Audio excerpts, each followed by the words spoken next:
All right. Hello, podcast listeners. This is week 5 of the U.S. Civics podcast assignment. My name is Dan McCarrick, and let's get this week up. So, we have What's Up with Trump.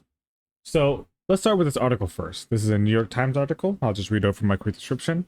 A federal judge at Oregon has once again blocked the Trump administration from deploying the National Guard troops into the state. Judge Karen Immert ruled that the President Trump's attempt to send out of state troops from California and Texas directly violated her earlier order. The administration claimed the deployment were necessary to protect the federal property during the small protests in Portland, but the judge said the demonstration was largely peaceful and did not justify military intervention.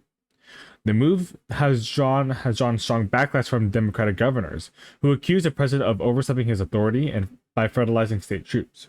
Without permission, Governors Gavin Newsom of California and Tina Kotek of Oregon called the plan an abuse of power, while Illinois Governor J.B. Pritzker described it as Trump's invasion. Despite Texas Governor Greg Abbott support for the deployment, legal experts say the action was likely exceeded the president's constitutional powers. For now, the judge orders halt the use of the National Guard in Oregon, but the political and legal fight over the present authority continues. So, I think this really shows what Trump's been up to. I said this about last week for the podcast, how Trump is legitimizing his power now as almost a dictatorship. For one, he shut down the government, right? He shut down the federal government. I wouldn't say he did it, but he influenced the Republicans to not agree with the Democrats to suit the bill. From today's date, 10/6, it's officially been about 6 days since the shutdown. And so I saw footage of the deployment in Oregon. It's really not necessary for military at all. It's just Trump enforcing his overall power into the state. And I think this is kind of scary. How is he doing it? He's just deploying these national troops into these areas, which just protest, but they're not. In Trump's eyes, it almost seems like they are riots. They're really not. I saw the actual footage of it. It's really not. Maybe you can you go yourself. It's really not. Now, segment 2. So, segment 2 is what's it called? So, for now, I want to do a Pew Research like last week. So, this Pew Research goes over how Americans view the Israeli and Hamas conflict 2 years into the war. So, you see a general rise now into many people saying that the war is going too far. Oh, but you still see a large percentage of people who are very not sure of what is happening, and many of them are. It's not a very few percentage, however, is also subtracting to it's not going far enough, which is more like the radicals, like radical Islam, Israelis, talking about and taking the right approach. It's getting less and less, and more people are saying it's going too far. I think, from my opinion, I think it's going way too far, anyways. And then goes into. Says a third of Americans say the U.S. gives too much military assistance to Israel. A similar share say that it gives too little humanitarian aid to Gazans. So I mean, this year already, Trump has denied some Medicaid to Gaza after Israel said that it was going straight to Hamas. So he actually shut a governor in, I believe, Louisiana was talking about it, tweeted about it, and then Trump, when it was called Trump, what he did was that he cut off the Medicaid to Gaza right after that governor's comment on Twitter, or X, if you call it that, I guess. But then, let's see. You see that many people can very much see that Trump is very much favoring Israel way too much. But then there's some people are also saying that he's striking to the right balance too. But pretty much nobody is saying it's favoring the Palestinians though. And again, you see this large percentage of people who are literally not sure.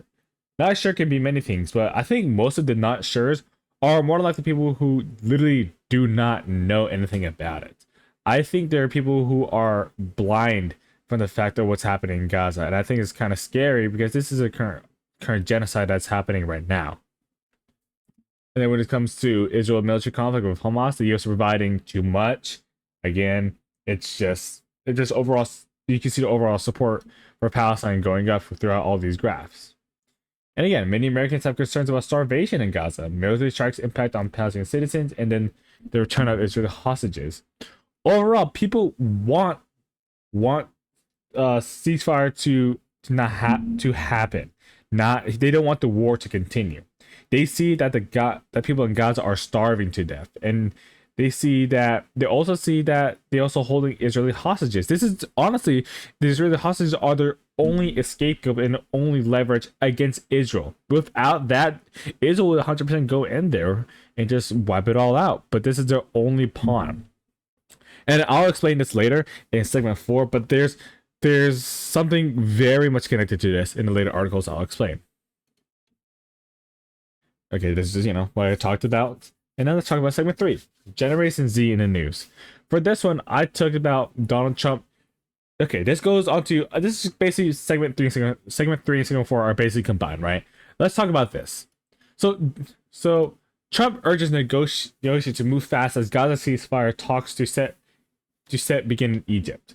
Again, so this article says that Donald Trump is urging to move too fast as a new ceasefire talk begin in Cairo aimed at ending the war in Gaza, securing the release of the hostages held by Hamas, as we talked about earlier. The discussion marks that the first Trump's proposed peace plan, which would see Hamas release 48 remaining hostages in exchange for Palestinian prisoners held in Israel. Trump said that the first phase should be completed in a week, even as Israeli airstrikes continue across Gaza. Okay, step aside from anything we just said, how is there a peace deal going on without any of the Palestinian negotiators in that room of discussion? It is literally only Israel and America. There's no... Palestine does not have a say in it at all. It does not have a say in how the border should be met. If a ceasefire, they want a ceasefire, but they also want their human rights to still be there. Again, there's something to think about while reading this. Hamas would lay down its weapons and hand governing control to U.S.-led transitional authority, while Israel would gradually withdraw troops and release more than 1,000 Palestinian prisoners. The proposal would also trigger major humanitarian reconstruction aid for Gaza. Despite Trump call for immediate halt to bombing, Israel military has continued operations. Crazy. Gaza's health administration report over 67,000 deaths and 170,000 injuries since the conflict began, with about half of the victims being women and children. Women and children, over half of them. The demographics of this is nuts. It almost seems like the IDF is specifically targeting them. Global leaders, including Germany Chancellor, have voiced cautious optimism, calling Trump's plan the best chance for peace, though skepticism remains over whether side will fully commit to the deal. Again, why is the Palestinians not in a say in this? They should have a say in their own land. Why isn't they're not there? Why is it only USA as a mediator? Again, okay, I'll just talk about it in segment 4 now. Segment 4, something that I want to argue about. I want to argue about how the quote unquote deal with Trump is really not that great. Reason being is one, the Hamas does not have any say in it. I want to say Palestinians have no say in what type of border would be happening after that, what land we're giving back. If these people are giving back their prisoners and everything, how would be given back rightfully so? These are questions to be asked, because in the past these have not went well, and the only reason Palestine has hostages in the first place is not to kill them. No, it's just for leveraging against the Israeli government. That's the only way to leverage it. So then if Hamas were to agree to this deal, it is almost saying, it's almost scared, screw you to the Palestinian people, because they're not taking it in mind. If they don't accept it too, guess what? They have to continue the war and more likely get wiped out by Israel. However, I remember we talked about last week, where we talked about the humanitarian ship that's come to Gaza. I mean, it already made it to the shores of it, not specifically Gaza, but to the sea, and it's hitting there now. So I haven't seen a lot of stories about that.